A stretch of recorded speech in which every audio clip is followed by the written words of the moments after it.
morning student, I am Ajay Sharma, your SST teacher. Student, I hope that you are well in this pandemic condition and your family is also in well conditions. Student, in this situation you are worried about your education. So don't worry student, every day I have uploaded every chapter's videos. You can visualize them, and if you any have a problem, you can ask through my mobile number, which is 80786898 and 68. My name is Ajay Kumar Sharma. So if you have any trouble, if you have problem related to social science, so you can call me and ask the problem. Student, your class 7 book is Global Tortoise, in which divided in 3 sections, 3 भागों में बटी हुई है. First part is history, second part is geography and third part is civics. First we study first part of geography, first lesson of environment. आप सभी लोग environment के बारे में बहुत बार सुना होगा, बहुत बार आपने बातें की होंगी कि हमारा इन्वायरमेंट क्या होता है. Simply the first question is environment है क्या? What is the meaning of environment? Environment होता क्या है? अगर हम इन्वायरमेंट को कहें तो हमारे चारों तरफ जो भी लिविंग ऑर्गेनिज्म है उन सभी को हम अपने सराउंडिंग जो पाते हैं उसे हम इन्वायरमेंट कहते हैं. सिंपल शब्द इन्वायरमेंट जो है वो सिंपल वर्ड से बना है. फ्रेंच वर्ड है एनवायर, जिसका मतलब होता है, फ्रेंच वर्ड है एनवायर, जिसका मतलब होता है सराउंड.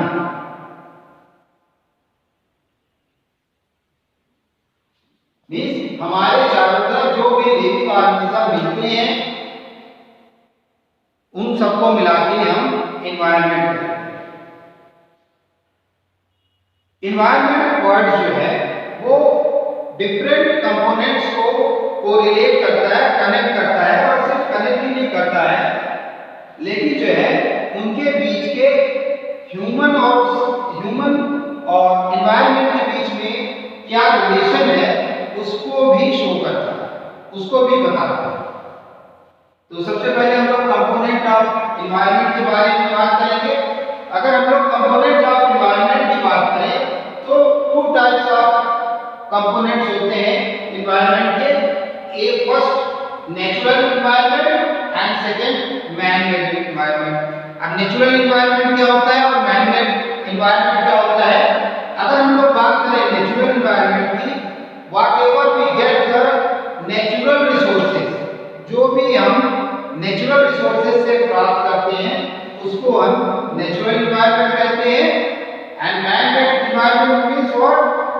जो ह्यूमन बीइंग्स के द्वारा बनाए गए हैं, whatever made by human beings, it's called the man made environment. तो दो सब डिवीजन हो जाता है एनवायरनमेंट का. एक तो नेचुरल एनवायरनमेंट होता है, दूसरा मैन मेड एनवायरनमेंट होता है. मैन मेड एनवायरनमेंट की अगर बात करें तो क्या होता है? जितना भी आप अपने चारों तरफ देख रहे हैं, ये बिल्डिंग्स हैं, ये रेलवेज, ये रोड्स, इंडस्ट्रीज, ब्रिजेस, ये सारे एग्जांपल हैं मैन मेड एनवायरनमेंट के. तो बहुत सारे एग्जांपल आपको अपने चारों तरफ मैन मेड एनवायरनमेंट के बारे में मिल जाएंगे. हमें जो एम्फसाइज करना है वो नेचुरल एनवायरनमेंट के बारे में एम्फसाइज करना है कि नेचुरल एनवायरनमेंट क्या होता है. अगर हम नेचुरल एनवायरनमेंट की बात करें तो उसे फर्दर 4 पार्ट्स में, 4 पार्ट्स में हम सब डिवाइड करते हैं. उन 4 पार्ट्स को क्या कहते हैं? पहला है लिविंग थिंग्स. अगर अपने चारों तरफ आप देखें, अपने सराउंडिंग देखें तो बहुत सारे लिविंग थिंग्स दिखाई देंगे. उन सारे लिविंग थिंग्स को कंबाइंड रूप में हम क्या कहते हैं? बायोस्फीयर. क्या कहते हैं? बायोस्फीयर. जो भी हमें अपने के चारों तरफ जो भी चीजें दिखाई देती हैं उनको कंबाइंड रूप से हम बायोस्फीयर कहते हैं। सेकंड है लैंड। बहुत सारी लैंड आपको दिखाई देती होंगी। जितनी भी लैंड है, land means hard surface of the crust, solid crust of the earth is called land. उसको हम क्या कहते हैं? लिथोस्फीयर। क्या कहते हैं? लिथोस्फीयर। थर्ड है एयर। जो भी हमारे इस सराउंडिंग के चारों तरफ एयर मिलती है उसको हम क्या कहते हैं? Atmosphere. Atmosphere is very important thing for living organism. तो वो एटमॉस्फेयर है, हार्मफुल जो सन रेजेस है उससे भी हमें प्रोटेक्ट करने का काम एटमॉस्फेयर करता है। नाउ सेकंड पार्ट नेक्स्ट क्या है? वाटर। जितना भी आपको वाटर किसी भी फॉर्म में अर्थ के सराउंडिंग या अर्थ पर मिलता है, चाहे वो आइस फॉर्म में हो, वेपर फॉर्म में हो या लिक्विड फॉर्म में हो, वो सारा वाटर जो है सिंगल सेंटेंस क्या कहलाता है वर्ड में? हाइड्रोस्फीयर। तो 4 पार्ट होते हैं नेचुरल एनवायरनमेंट के: biosphere, lithosphere, atmosphere and hydrosphere. ये 4 कंपोनेंट हैं जिनके बारे में हम लोग यहाँ पर स्टडी करेंगे। अब अगर हम लोग लिथोस्फीयर की बात करें, पहले देखें वो क्या होता है।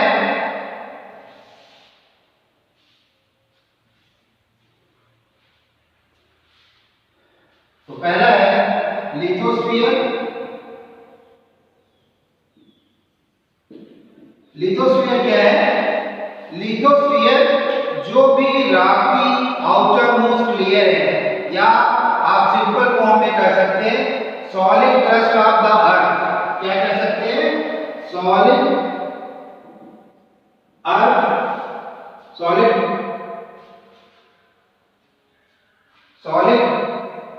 क्रस्ट ऑफ द अर्थ, वो क्या कहलाएगा? लिथोस्फीयर कहलाएगा। उसे हम लिथोस्फीयर कहते हैं। बेसिकली आप अगर लिथोस्फीयर की बात करें तो जितना लिथोस्फीयर रॉक से बना होता है, 2 चीजों से मिलकर मेनली लिथोस्फीयर बना होता है। आप कह सकते हो made up of rocks and minerals. So it is very important for human beings. इसको हम कहते हैं सोर्स ऑफ मिनरल वेल्थ। इसको हम क्या कहते हैं? Source of mineral wealth. क्यों कहते हैं सोर्स ऑफ मिनरल वेल्थ? क्योंकि ये सॉइल की ऐसी थी लेयर है जिसमें आपको जितने भी स्ट्रक्चर आपको दिखाई देते हैं, चाहे माउंटेन्स हो, प्लेट्यूज हो, वैलीज हो, प्लेन्स हो, वो सारे आपको यहाँ पे मिलती है। और साथ ही साथ जितनी भी आप एक्टिविटी प्रोडक्शन की करते हैं जिनमें लैंड रिक्वायरमेंट होती है, वो हमको लिथोस्फीयर से ही प्रोवाइड होती है। एक ये सिंगल ऐसा डोमेन है जहां से ग्रास लैंड ग्रेजिंग के लिए, एग्रीकल्चर के लिए लैंड हमको अवेलेबल होगा, मिनरल्स और फॉरेस्ट, ये सारी चीजें हमें जो है लिथोस्फीयर से ही प्रोवाइड होती है। तो it is very important component of our environment. Without land you can't imagine the life. So it's very important part. Without it, human being can't settle, establish anywhere. तो फर्स्ट पार्ट हमारा lithosphere है। Second जो है वो आपका आता है hydrosphere.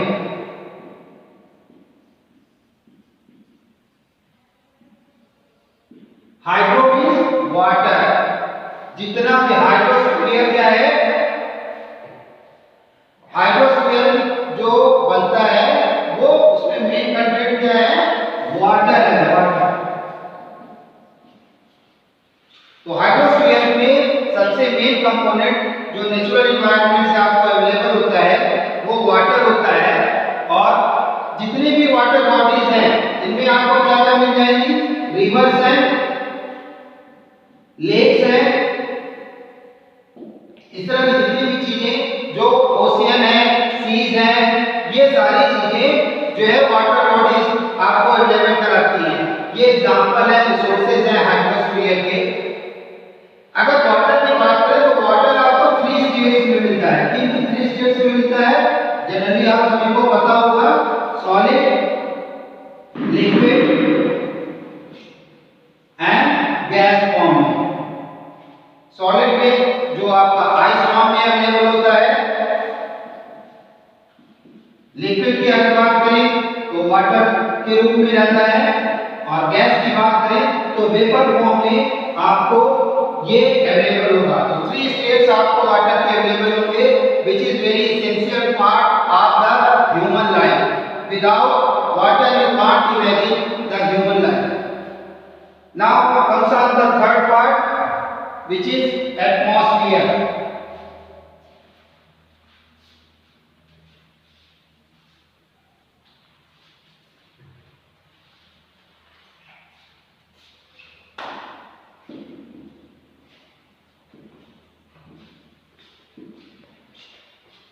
Atmosphere क्या होता है? Actually blanket of air that surrounded the earth.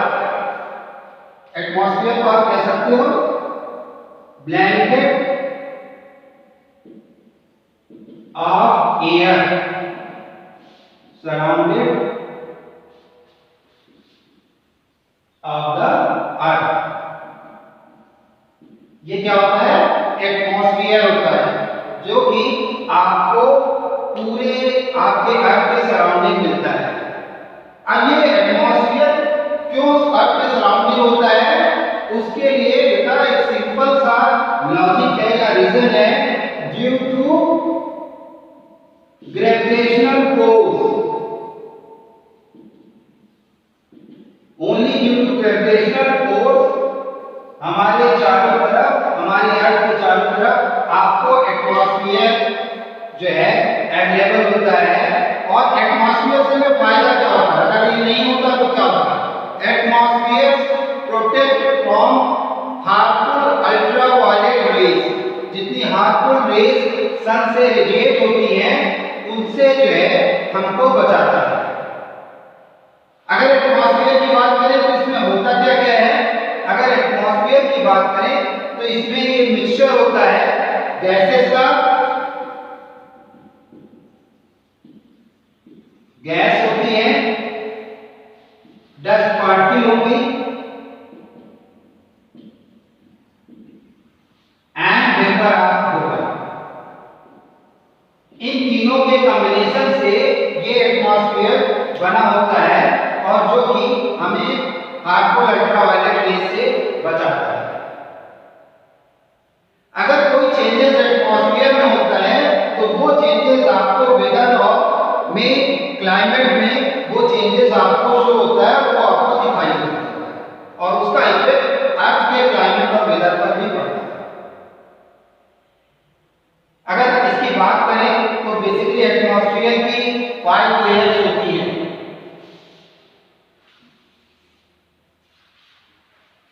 Layers की बात करें तो 5 मेन लेयर्स हैं एटमॉस्फेयर की।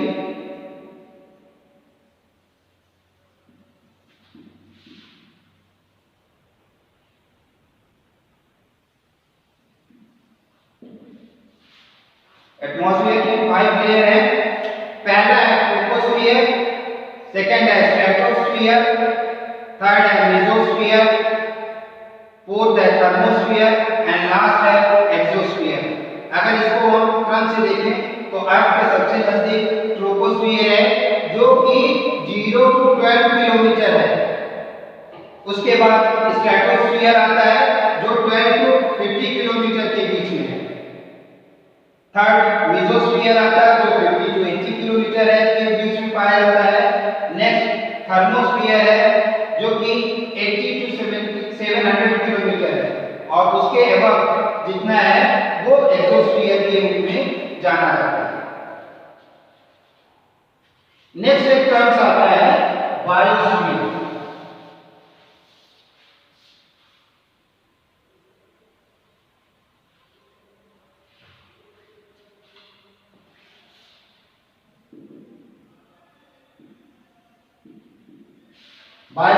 बायोस्फीयर क्या होता है? एक narrow zone where lithosphere, hydrosphere and biosphere meet. ऐसा एक नैरो जोन जहां पे lithosphere, biosphere and atmosphere, lithosphere, hydrosphere और एटमॉस्फेयर मिलते हैं, उनको इंटरेक्ट होते हैं, उनको हम बायोस्फीयर कहते हैं। Means all the three layers of environment.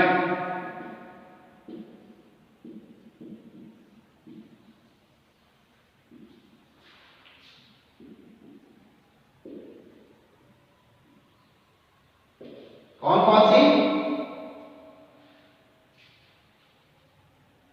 Lithosphere, hydrosphere and atmosphere. Hydrosphere and atmosphere meet is called biosphere. इसे हम बायोस्फीयर कहते हैं। ये तीनों जहां पे आते हैं, जहां पे मिलते हैं, बेसिकली बायोस्फीयर दो वर्ड से मिलकर बना है, जिसमें एक ग्रीक वर्ड है बायो मीन्स लाइफ, और दूसरा लैटिन वर्ड है जो कि आपका स्फेरिया है, जिसका मतलब है सराउंडिंग। मीन्स आपके सराउंडिंग जितनी जगहों पर लाइट दिखाई देती है उसको हम क्या कहते हैं? बायोस्फीयर कहते हैं। लिविंग वर्ड, सिंपल वर्ड में कह सकते हैं बायोस्फीयर जो है प्लांट और एनिमल किंगडम का जो लिविंग वर्ड है उसको हम बायोस्फीयर कहते हैं। नेक्स्ट जो आपका टॉपिक है वो इकोसिस्टम है। इकोसिस्टम क्या होता है? अगर आप अपने चारों तरफ देखें तो आपको प्लांट्स, एनिमल, ह्यूमन बीइंग्स एक दूसरे पे डिपेंडेंट होते हैं और एक दूसरे पे डिपेंडेंट होकर अपना फूड एब्जॉर्ब करते हैं और उसी से उनकी एग्जिस्टेंस होती है। जो रिलेशनशिप होती है between living organism as well as the relation between the organism and their surrounding is called ecosystem. जो लिविंग ऑर्गेनिज्म है साथ ही साथ जो रिलेशन है ऑर्गेनिज्म और उनके सराउंडिंग की, उसे हम इकोसिस्टम कहते हैं।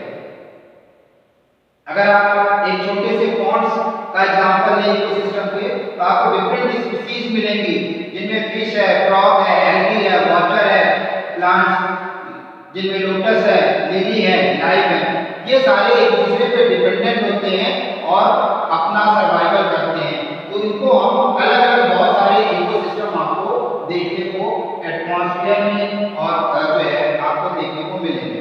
बहुत सारी अलग अलग इंटरेक्शन है between the thousands of species के साथ। तो ये आपका यहाँ तक आज चैप्टर था। आप जो है इसको एक बार रीड करेंगे और अलग अलग टॉपिक्स के बारे में आप लिखेंगे। मैं कुछ आपके व्हाट्सएप पे ग्रुप में क्वेश्चन डाल दूंगा जिसको आपको करना होगा। अगर कोई डाउट्स होगा तो हमारे नंबर पे आप कॉल करके पूछ सकते हैं।